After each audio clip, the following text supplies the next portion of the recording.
New education channel पर आपका स्वागत है। हम पढ़ रहे हैं राज्यपाल की विधायी शक्तियां। हमने राज्यपाल की कार्यकालीन शक्तियां पढ़ चुके हैं और आज हम पढ़ते हैं राज्यपाल की विधायी शक्तियां। इन विधायी शक्तियों के अंदर हमने अनुच्छेद पहले पढ़ चुके हैं।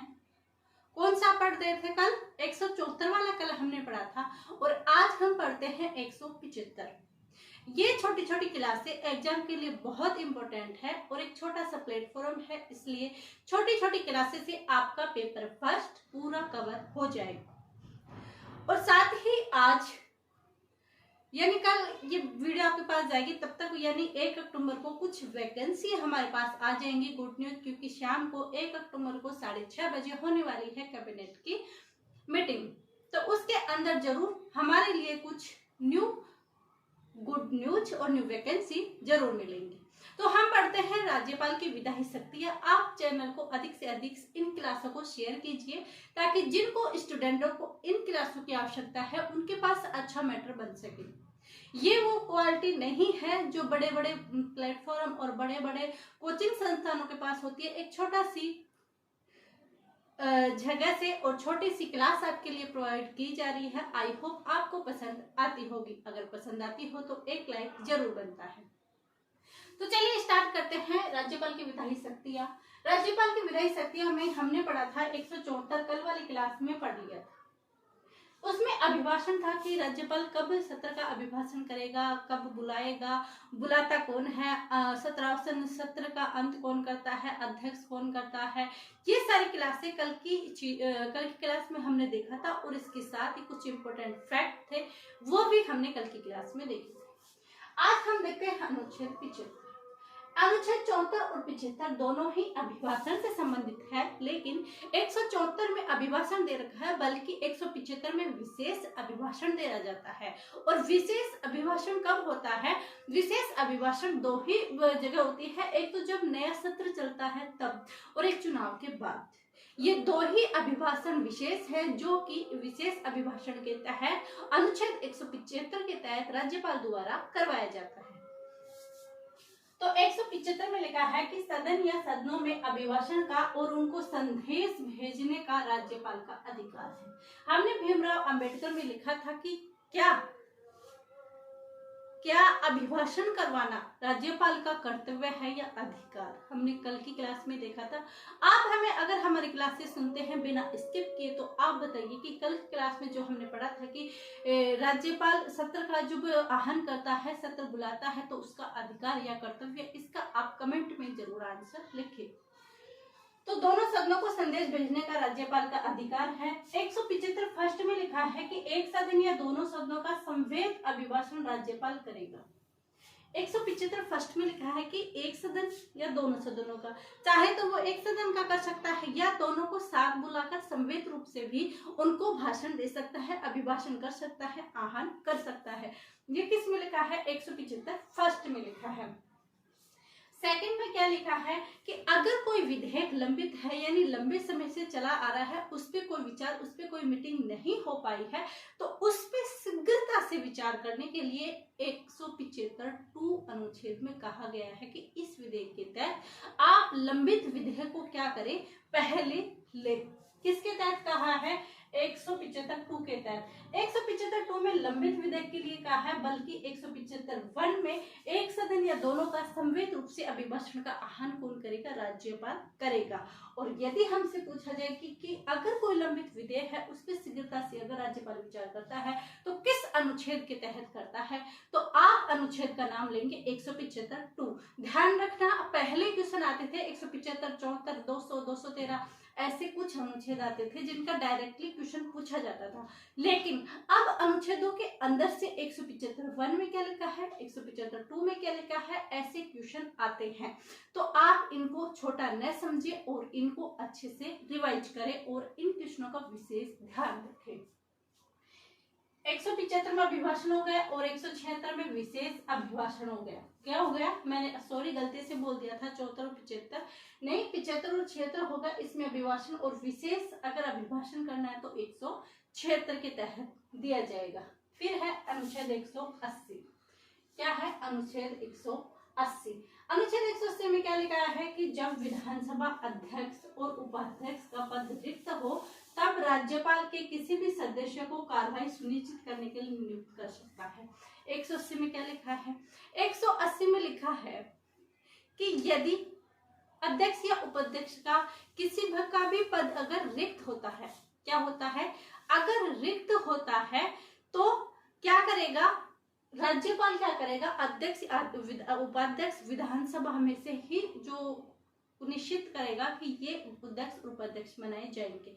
इसके तहत 180 के तहत तो नियुक्त करेगा कौन? राज्यपाल। लेकिन 192 में इनकी क्या है, योग्यताएं दी गई है जिसपे ये निर्णय ले सकेंगे। 191 में योग्यता दी है और 192 के अंदर इनको बताया गया कि आप इसके आधार पर कर सकते हो और इसके आधार पर नहीं कर सकते। तो विधानमंडल के सदस्यों की अयोग्यता से संबंधित प्रश्नों का निर्णय प्रश्नों का किसमें लिया जाएगा? 192 के तहत। कौन लेगा? राज्यपाल लेगा। लेकिन 191 में इनकी योग्यता दी गई है कि किस व्यक्ति को आप विधानसभा का अध्यक्ष या उपाध्यक्ष बना सकते हो। तो 3 चीजें ध्यान रखना। 180 में क्या लिखा है कि राज्यपाल अगर विधानसभा में अध्यक्ष या उपाध्यक्ष नहीं है तो वो नियुक्त करेगा, उसका पद रिक्त है तो वो नियुक्त करेगा। अब विधानसभा का अध्यक्ष या उपाध्यक्ष अगर वो नियुक्त करता है तो किस अनुच्छेद में इनकी योग्यताएं लिखी हुई है? तो इनकी योग्यताएं अयोग्यताएं तो 191 में लिखी हुई है। लेकिन अगर इसका हमें निर्णय करना है तो निर्णय किस में करेंगे? 192 में। योग्यताएं लिखी है 191 में, निर्णय करेंगे हम 192 में। ध्यान रखना, विधानमंडल के सदस्यों की अयोग्यता संबंधी प्रश्नों का निर्णय किसमें करेंगे? 192 के तहत। अगर निर्णय कौन करेगा? राज्यपाल करेगा। और अगर उसको राय लेनी होगी तो राय किसकी लेगा? राज्य निर्वाचन आयोग यानी राज्य चुनाव आयोग की क्या करेगा? वो राय लेगा। फिर उसके बाद देखते हैं अनुच्छेद 200। अनुच्छेद 200 में क्या है कि जब कोई विधेयक विधानमंडल में पारित हो तो राज्यपाल के पास 3 विकल्प होते हैं, क्योंकि जब तक राज्यपाल के पास नहीं जाता, उसके हस्ताक्षर नहीं होते, तब तक वो अधिनियम नहीं बनाया जाता, यानी कोई नियम नहीं बन सकता। तो अगर कोई विधेयक राज्यपाल के पास आता है तो उसके पास कितने विकल्प हैं? 3। कौन कौन से हैं कि राज्यपाल या तो अनुमति दे सकता है यानी कानून बनाने की शक्ति, अनुमति को रोक सकता है यानी अपनी वीटो पावर का इस्तेमाल कर सकता है, और राज्यपाल विधेयक को आरक्षित भी रख सकता है। क्या कर सकता है? आरक्षित रख सकता है, यानी 200 के तहत वो आरक्षित रख सकता है, लेकिन 201 के तहत क्या करता है? वो राष्ट्रपति को लिए देता है। राष्ट्रपति के लिए आरक्षित रख सकता है और वो राष्ट्रपति को दे सकता है, भाई आप संभालो, आप इसको बताओ कि क्या करना है क्या नहीं करना। तो वो राष्ट्रपति के लिए 201 के तहत वो राष्ट्रपति को देगा। रख किसके सकता है? 200 के तहत वो खुद रख सकता है। तो या तो वो क्या करेगा? उसको अनुमति दे देगा या अनुमति रोक देगा या फिर राष्ट्रपति के लिए ट्रांसफर कर देगा। 201 के तहत वो ट्रांसफर कर देगा। ये 3 वीटो पावर किसके पास होती है? राज्यपाल के पास होती है, यानी 3 चीजें होती है राज्यपाल के पास। अगर कोई विधेयक आता है तो ये 3 विकल्प उसके पास होते हैं। अब उसके पास हमने देखा ये कि यहाँ पर उसने कानून बनाने की शक्ति दे भी सकता है। अगर वो वीटो पावर का इस्तेमाल करेगा तो कौन कौन सी वीटो पावर उसके पास है?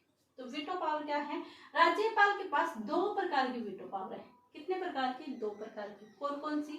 एक तो निलंबनकारी और एक आत्यंतिक वीटो पावर। निलंबनकारी और आत्यंतिक वीटो पावर। ध्यान रखना, निलंबनकारी वीटो पावर यानी निलंब कर देना, किसी चीज को देर कर देना। निलंब यानी देर कर देना, यानी किसी विधेयक को पुनः विचार हेतु लौटाना, यानी निलंबन यानी किसी को लेट कर देना। लेट किस में होगा कि अगर कोई विधेयक हमें दिया गया है उसको हम पुनर्विचार हेतु लौटाते हैं तो उसमें देर होगी या नहीं होगी? जरूर होगी। तो निलंब का ध्यान रखना यानी देर कर देना यानी पुनर्विचार हेतु लौटा देना। और आत्यंतिक वीटो यानी अंत कर देना। आत्यंतिक वीटो यानी अंत कर देना, यानी पूर्णतः उसको मना कर देना कि भाई ये आपका नियम नहीं बना सकता, ये बन सकता है। तो आत्यंतिक यानी अंत कर देना, किसी विधेयक को पूर्णतः मना कर देना। और निलंबन का वीटो पावर का होता है किसी विधेयक को पुनर्विचार हेतु लौटाना। ये 2 वीटो पावर इसके पास होती है।